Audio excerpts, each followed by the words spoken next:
Welcome to Your Seventh Sense, a show for mission-driven entrepreneurs to evolve into unstoppable intuitive leaders.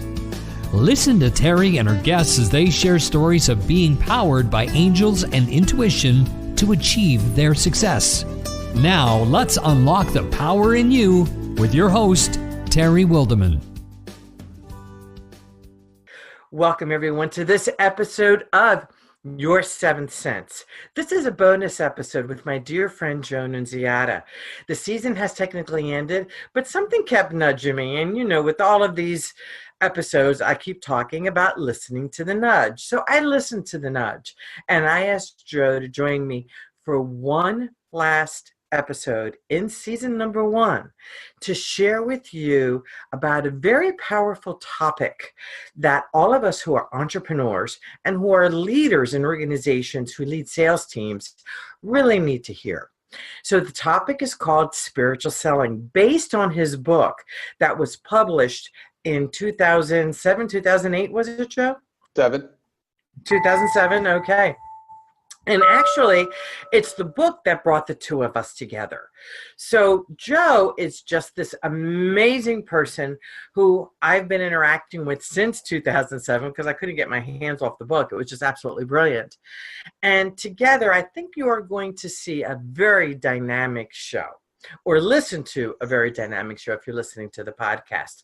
So Joe, one thing I didn't get to do because we brought this show together so quickly is I didn't get your bio. So Can you share with everyone a little bit about yourself, what it is that you do, how you do it, and then we'll get on with the show.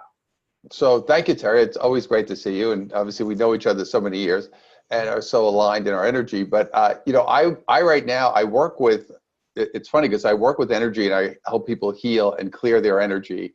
But I started in the business world, so I do it in both sides. I'm kind of like, as you and I discussed, I'm like a hybrid where I go in between the business world, which is using these principles in business, which is different than working with people as individuals who are coming to do their own healing. So I kind of do it in both ways.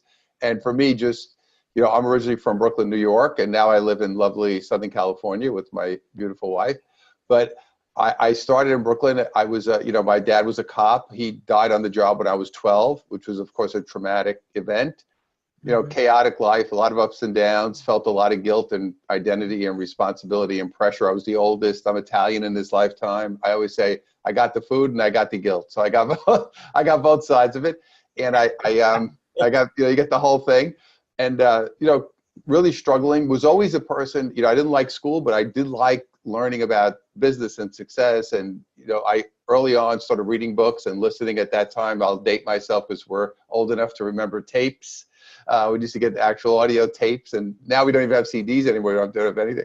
But, I had all those tapes. I'm driving around, listening to these tapes and going to seminars and doing all this work. And, ended up working very hard, which was my belief system. Went bankrupt twice by 30.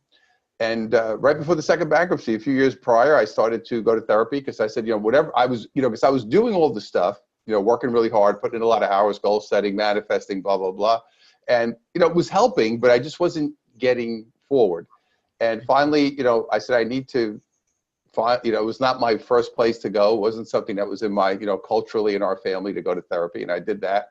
And then that led me into the metaphysical work and the energy work. And then that's when things really started to change. So, like I said, I have an unconventional background and started really in the sales business side and then brought this in later. But I think now is the time for this as we're changing. And I think that's probably why we have so much in common, Joe, because like you have the Italian guilt, I have the Cuban guilt. Yes. Yeah. So it's all the same. It's all the same. You have the Italian food, I have the Cuban food. Right. Yeah, it's all good. It's the same thing, and we're of the same generation. So yes, I get it. I absolutely get it. And again, I think that's why energetically we are so connected. So one of the things that I love is you practice what I preach, which is the integration of the practical, tactical, and logical with the emotional, the energetic, the intuitive, and the spiritual. So when did you begin to really connect spirituality with the sales process in business? Well, I would say that was later because first I was just trying to heal myself. Like that was my first goal, because I just said my life was fractured and things weren't working. So I didn't really think about it in the business world. But then I said, well, these are universal principles. They started helping me in my personal life. And I said, well, if the universal principles of energy, they should work over here too. And I just kind of started, because I was working in sales, and I just started kind of integrating these things in little by little and changing my approach, which was counter to what I was learning from the management and the sales trainings and everything we were doing. So it was almost like it was weird, because I was much younger, and I was just kind of getting, I'm out there and I'm saying, well, this is like the opposite of what they're telling me to do, but I'm going to do it anyway. And I did, and it worked out well for me. Now, again, then I started getting more confidence, and then from there I just kind of put it out there. Mm-hmm. So it became successful for you to follow your spiritual selling model, which we'll talk about in just a little bit. But what happened? How can you measure your success in comparison to the success of the people that you were working with? Well, I think it was different in the feeling. And I'm going to say maybe it wasn't different in the amount of sales. I was always pretty high up. I always did pretty well. But I noticed that I was much more calm, and I had much better relationships with the clients, and I didn't have all the problems, because I noticed a lot of the people who did well, a lot of the people didn't pay them, or there was all kinds of issues or drama. So I noticed that it was more, obviously I did well from that perspective as far as the amount of sales, but the big difference to me was I noticed, I said, well, I don't have all these, you seem to have a lot of problems, you people. And I didn't have all these issues, and I didn't have all these disruptions. I was just like going out there, doing my thing, focusing on the greater good and doing what's best for everybody. And it created just a much easier flowing type feeling versus the other people who were like all running around and crazy and, stressed out and in that mode. Wow. And we now know that, because you're very heart-centered, that focus did bring you the calm, ease, and flow that you needed, because you were in calm, ease, and flow. Yeah, and that was not the way I grew up. So, and it's taken me a long time, because even then I was calm. I'll say I was calmer. I was not calm. I was starting to learn to become calm. And that took a long time and a lot of years, because I had such an embedded feeling of disruption in my DNA and that unsettled energy, that it took a long time before that became, okay, this is no longer necessary. Now we can go over here. It was a process to get to that feeling of calmness. It took a while. So in the selling process, we talk about the ideal client, and many sales schools teach a very hard edge, which has actually gone away. That just doesn't work anymore. Can you share with the audience some of the spiritual selling steps that you take in order to create a successful client relationship? Well, I'll start by saying to you that I know you say it's going away, but that's not what I see. When I go out into corporate or I talk to people, they're still in that space. Most of the people, yeah, very much. I mean, some a little better, but overall, that is where they live. It's the hardcore numbers, blah, blah, blah, whatever you do. Close them. You said a very powerful word, numbers. Yeah. Did you find that your numbers held true following your spiritual selling system as it did with the other hardcore sales folks? Oh, yeah, better. It was better for me. But again, here's something that people need to understand. Because there were people who did not do that, who did very well, who were the total opposite of me, who were hardcore, cutthroat, whatever. And people say to me, I don't understand, that shouldn't work. And I said, you have to understand in energy is not judgmental. If I'm focusing only on going out there, cutting people's hearts out and making sales, and that's all I focus on, it doesn't mean I can't accomplish that. Now, that will do other damage to them emotionally, but from the perspective of people just looking at numbers, see, this is the problem with numbers. Numbers are only telling you part of the story. And in the corporate world, they look at it as it's the whole story, and it is not. So because that's a lot of that also is repeat business. So if how much repeat business are they getting compared to you're getting? So they may be meeting their quarterly quotas. However, is the customer coming back the next quarter and the next quarter and the next quarter? because if they don't feel good with you as a salesperson, they're not going to come back because they only buy from those they know, like, and trust. Over in the big picture, but there is a lot of fear, and a lot of people still purchase based on fear. So again, those people attract those clients. I wasn't, because that wasn't my energy. But people who are fear-based are attracting fear-based people. They're playing off those fears, and that's how they're becoming successful. So again, it's not, it's a feeling. Certain people don't have it. I remember early on, I was working in a company. I had a problem with a client. I went to the manager and I said, listen, because to me, if I told somebody I was going to do something, that was my word. And that was, that's what I told them. And I remember I went into the manager and I said, listen, there's a problem with this. We have to make good on this because whatever happened. And he said, don't worry about it. That's not your concern. You just go sell. And I knew, because my feeling was, this guy doesn't care and he's not going to take care of this person. It hit me very hard emotionally. And from that point forward with that company, I could not sell anymore. Oh. That's me. Now, other people who I told that story to, who I worked with, they could care. Who cares? I got my check. I don't care. So again, some people are concerned truly and have that compassion, and other people are only focused on the numbers and the money. Do you think that eventually those kind of salespeople eventually don't succeed? Eventually? They can't. I don't know what eventually is. Is that 100 years? Is it 500 years? I don't know what that is. I don't think it's in our lifetime that we're going to see that. Although I think what you're going to start to see is a separation where certain people will align with business that is in that space, that heart space, that love-based space, and other business will still live in the fear-based space. So I don't know that they won't do well financially or whatever's going to happen to them. I just see a separation of energy. How far it goes, as how quickly it happens, I don't know. But my feeling is that it's going to start happening more in a more expansive way into 2019 as we just got through this 11/11 and really taking off. Okay. Now, one thing that I want to make clear with our audience is we call, your book is called Spiritual Selling, and we're talking about spiritual selling. But is it fair to say that it could also be called values-based selling? And also it's non-dogmatic spirituality. Right. This is not about a religion. This is non-dogmatic spirituality. Yeah, it's really, I think of it as love-based selling. Okay. Probably more than anything else, as opposed to that. Obviously, yes, no religious, it's not religious. Or you could say it's energy-based selling, because you're doing it based on how you feel and the emotion of energy that you're putting out there. So I would say it's more in that vein.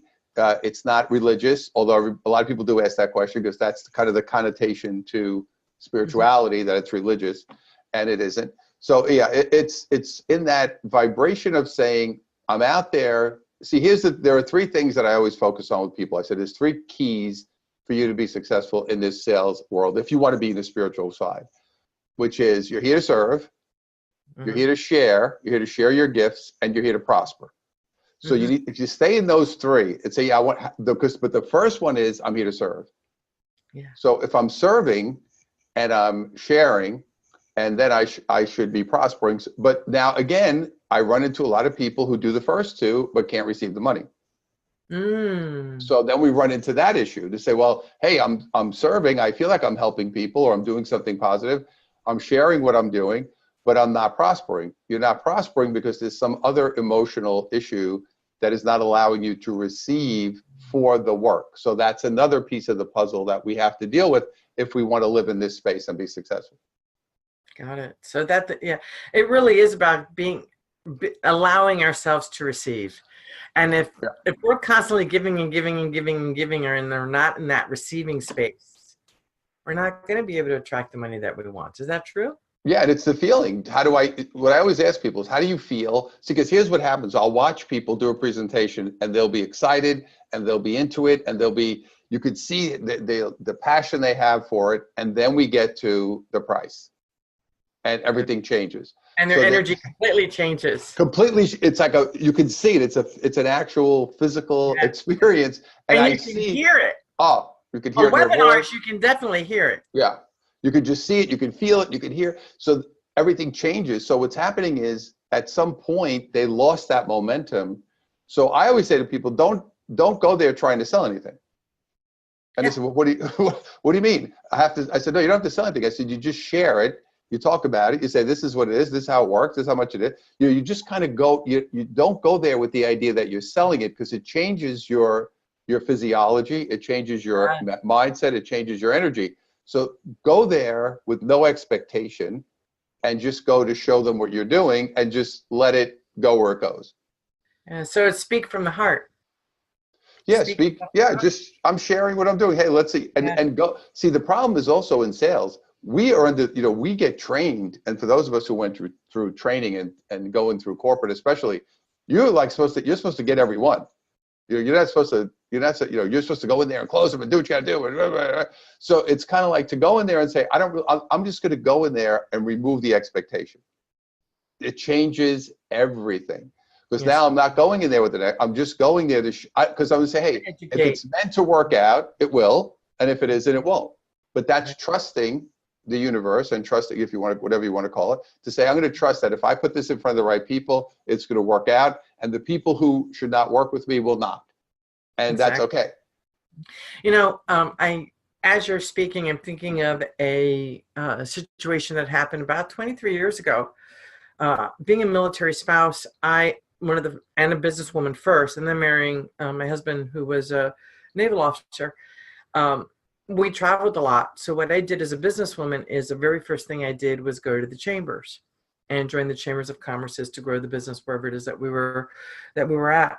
And there was one specific place that we moved to, and I went to the chamber, and they said they wouldn't even talk to me unless I paid, unless I was a member first. And I'm like, you got to be kidding me. Let's not even go here. It was the first time that ever happened to me.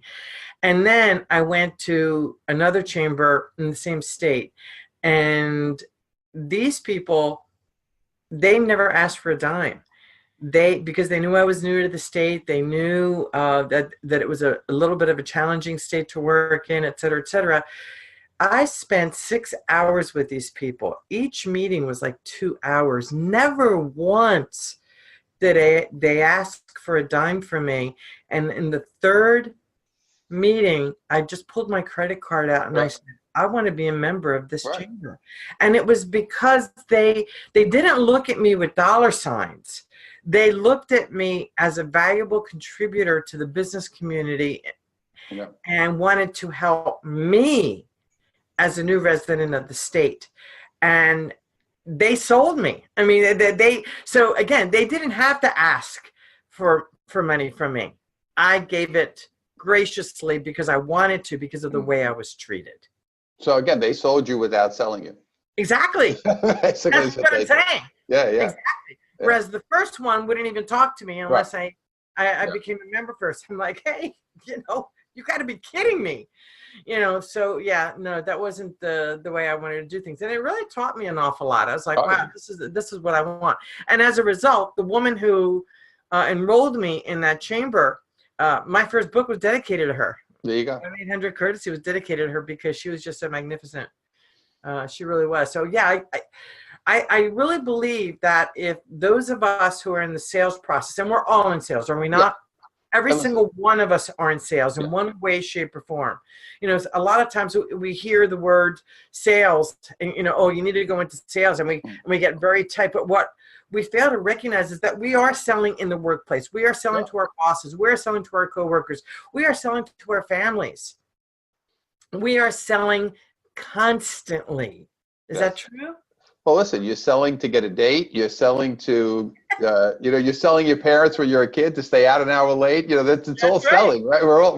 We've been doing it our whole lives. It got a negative connotation, but everybody's doing it all the time. So exactly. We think of formal selling as whatever it is, but the bottom line is we're all doing that. Even if you're pitching an idea, what are you doing? You're selling.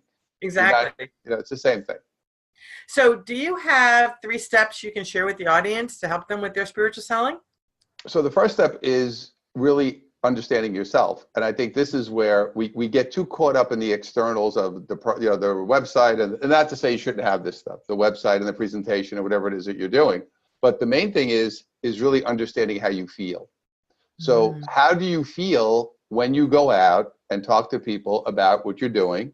which is the first part. And then the second part is, how do you feel when you have to ask for the money? Yeah. See, those are the two critical elements, because if you can't get through those first two, which is how do you feel about going out there? Do you have confidence? Do you believe in yourself? Do you believe in what you're selling? What do you feel? How do you feel? Now, don't give me the answers. Yes, yes, yes, because you don't know how you feel about it.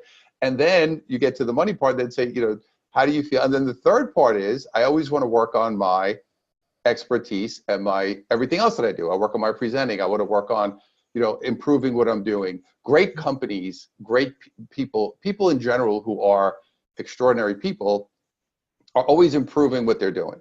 So, you look at great companies, you look at an Amazon, you look at a Google, they're not, you look at these big, they're not sitting back and saying, okay, we're good.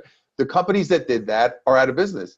So as an individual, every day I get up in the morning and I'm saying, I want to be better than yesterday. Now, it doesn't mean I'm going to be exponentially better, but if I'm better every day, think about it. I always say to people, you have 365 opportunities, 366 on a leap year, but you have 365 opportunities a year to be better every day. Right. So think about the momentum of energy that carries to say, wow, because big breakthroughs are the result of a series of adjustments, not one thing. And nobody went from 0 to XYZ, 100 million or book sales or popularity or success. Nobody went from 0 to 100. Everybody went up the ladder. And then it seems like, wow, they went quick. But they went quick because they built that foundation. They adjusted. It's kind of like I remember when I was a kid, when I was working in New York, I worked at a lot of nightclubs. There were bands that came in and played. There were comedians that I saw. Rita Rudner. I saw, as a matter of fact, Joy Behar used to come in. I used to work at the Bitter End down on Bleecker Street, New York. And she would come in, and she was working as a secretary full time. And she's actually Italian, and she's from Brooklyn. And, we would hang out. I was working at the door, and, I was like a 20-year-old kid, and she was already like in her 40s. She was like because she was like, most of the comedians were young kids. And then she stood out.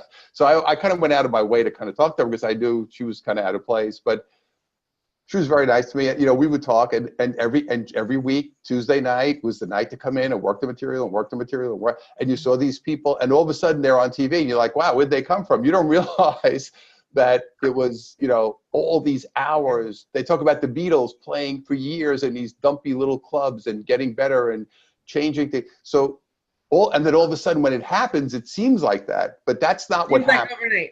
20-year overnight success. Right, exactly. It's like, oh, look what happened. Oh, wow, you're here. I was like, no, you didn't see all this part. And I think that's part of the problem for people, that we don't see the people. We see the people when they're there, but you didn't see. That's why I spent probably 8 or 10 years reading every biography I could. And the reason was I wanted to understand the journey of each. It wasn't just about, oh, they're successful. I wanted to see how'd they get there. And let me tell you, I didn't read one, and I read everybody's. I did not read one story that said, yeah, I woke up the next day and everything. Every single one was through that, going, failing, adjusting, switching. This happened, that happened, overcoming obstacles. They were all the same. And we're all the same. We're all the same energy. And we're here to have that experience. And the idea is go up the ladder, but you've got to be vigilant. And you have to have the desire to want to change every day. And if you don't, because the one thing I learned about energy was this: there is no neutral energy. You're either moving forward or you're moving backward. You're never still. Even when you don't see anything happening, your energy is moving you somewhere. And that is something important for people to remember. Excellent. So this is a show about intuition, Joe. Before we leave our audience, from an intuition perspective, when it comes to spiritual selling, what bit of advice can you give the audience? Trust your feelings, because the bottom line is you may hear something that sounds good. Somebody may try to convince you of something that sounds good.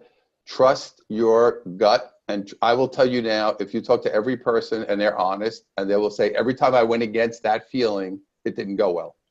Now, sometimes you're going into a place where people think you're crazy. And I remember in 2006, when I had the idea for and I was living in New York then, and I had the idea for spiritual selling. It was 2006, it was a long time ago. And I started talking to people about it, and people thought I was insane. They said, what the hell? It was all that time ago. And I'm talking about this idea to combine energy and spirituality with sales. You know, we've come a long way in that 12-year period. We still have a long way to go, but from 2006, but something said to me, do it. Just keep doing it. And you know what? Every little piece of the puzzle fell in place for me. And that's the other thing. Look for the breadcrumbs. Little things will happen. And I got the website. The website, the minute I have an idea like you, I go online, I want to buy the .com. And spiritual selling at that time, somebody. I own about 80 domains. So I'm just saying, my wife said, do you really need all these? I'm like, yes, because these are ideas that are going to come. These are ideas that are coming. Even though I'm not doing it now, it's coming. But it was taken. I was a little disappointed because at that time I was saying, should I do this? Should I not do this? A few weeks later, I got an email from a guy who I had helped out about 2 years earlier, was going through a divorce, was having a lot of problems. He was a tech guy. And he wanted to pay me, but he didn't have any money. I said, yeah, don't worry about it. I said, you know, help somebody else or whatever it is. I get an email from that guy almost 2 years later. And he said, Joe, I saw what you were doing. Spiritualselling.com became available. I bought it for you as a gift. Things are going much better for me now. How cool is that? So sometimes you get a lightning bolt like that. So that was like, oh, I guess that's what you're supposed to be doing. Yeah, really. And right after that, about a month later, I was trying to get a publisher. Couldn't get a publisher. And I'm talking to a friend of mine on the phone who actually lived in San Diego. And he said, you know, I know a guy at Wiley. He said, they was just starting to do Joe Vitale stuff and stuff like that. He said, they may be interested in that topic. And I called the guy up, get him on the phone. Didn't realize he's one of the top guys in Wiley because I'm just like calling him up. I'm like, hey, I got a book. So within 2-3 weeks, we have a couple of conversations. He said, send me some information. I send it to him. He calls me back. He goes, oh, we're going to do it. We're sending you a check. We need the book by this. It was so easy. And then later I got an agent because everybody said you need an agent. And now I am a published author. And I told her what happened. And she said, that's impossible. You can't do that. So because everybody said you can never get a book like that without an agent. And then meanwhile, I had an agent who never got me a deal. And then I got other deals on my own. See, so this again, belief system, you have to do this way. You have to get an agent. You have to do this. Put it out there and just, if you have questions, just say, hey, that's the other thing I do all the time. I know you do too. I'm saying, hey, you know, I'm not sure. I'm going to put it out there. Let me know. And you will get answers. You will get answers in many, many different ways. And you know, that publishing piece, as you know, I've written 2 solo books and I have 6 co-authored books under my belt. Every single publisher found me. Yeah. Every single one. Every single one. Yeah. I never got an agent. I didn't need an agent. You know, so it really is about mindset. And with the domain thing, yeah, I get it. I bought Intuitive Leadership in 2004. Yeah, there you go. I had no idea that I was going to be, that my business today, which officially became Intuitive Leadership 2 years ago, and I ended up buying the trademark for it, the registration for it. I mean, who would have known? That I get those ideas. I bought Greater Goodism, which I just launched, which is just a site about the greater good. About 5 years ago, I just kept renewing it, and I kept saying, I want to do this. I wasn't ready, and I just launched it as a blog and a website and a Facebook page. So it's just about the greater good. And tell me about the greater good. What did you do for the greater good? Getting people into that energy of, but again, I had it for about 5-6 years before I used it. But very cool. It's one of those things. Well, Joe, I want to thank you so much for being here today and offering my audience, your 7th Sense audience, this bonus interview. As you know, this was an intuitive thing for both of us, actually. It was like, okay, yeah, let's get together. Let's just do it. Let's do the show. And spiritual selling is what brought us together all those years ago. And I know it's something that I would love to build on for our audience members because they are, most of them are entrepreneurs and a lot of them are professionals in the workplace who want to know how to incorporate more and more spiritual selling. So I'd love to ask you to come back and we can share a little bit more about that in the future. So absolutely. Last parting words before I say goodbye? You know, I'm just going to say, even when you don't see it happening, you have to trust yourself and believe in what you're doing. And I think that's been the hardest thing for me because I'm not a trust person, and I didn't have to grow up in an environment of trust, and a lot of us didn't. So there's certain times in life where you have to say, you know what, I'm going to just pull back, not drive myself crazy, and allow the universe to guide me to the place. And I've struggled with this, as you know, you would have talked about it, because I'm a New York pedal to the metal person. So the idea of saying, take a break, The idea of saying, don't do anything right now.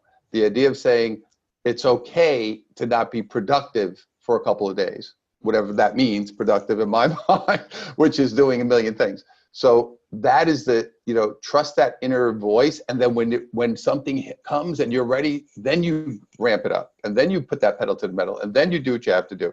But it's a flow. It's an ebb and a flow. So trust it and live in that flow space, and then you'll see the result. Again, thank you so very much, Joe. We really appreciate it. And to the Seventh Sense audience, I'm Terry Wilderman, your host. Thank you so much, Joan Nunziata. If you like this show, and I'm sure you do, or you wouldn't be watching, please subscribe to our channel at www.youtube.com/intuitive leadership. We are a playlist under Intuitive Leadership, so please subscribe.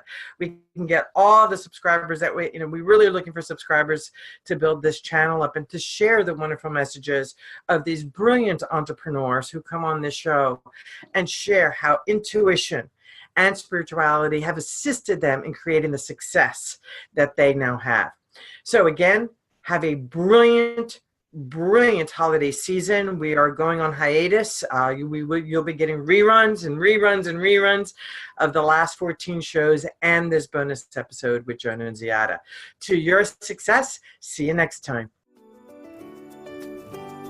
Unlock the power in you and elevate your seventh sense with our intuitive leadership training programs, masterminds, VIP days, and retreats. To learn more, visit intuitiveleadership.com.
Unlock the power in you and elevate your 7 cents with our intuitive leadership training programs, masterminds, VIP days, and retreats.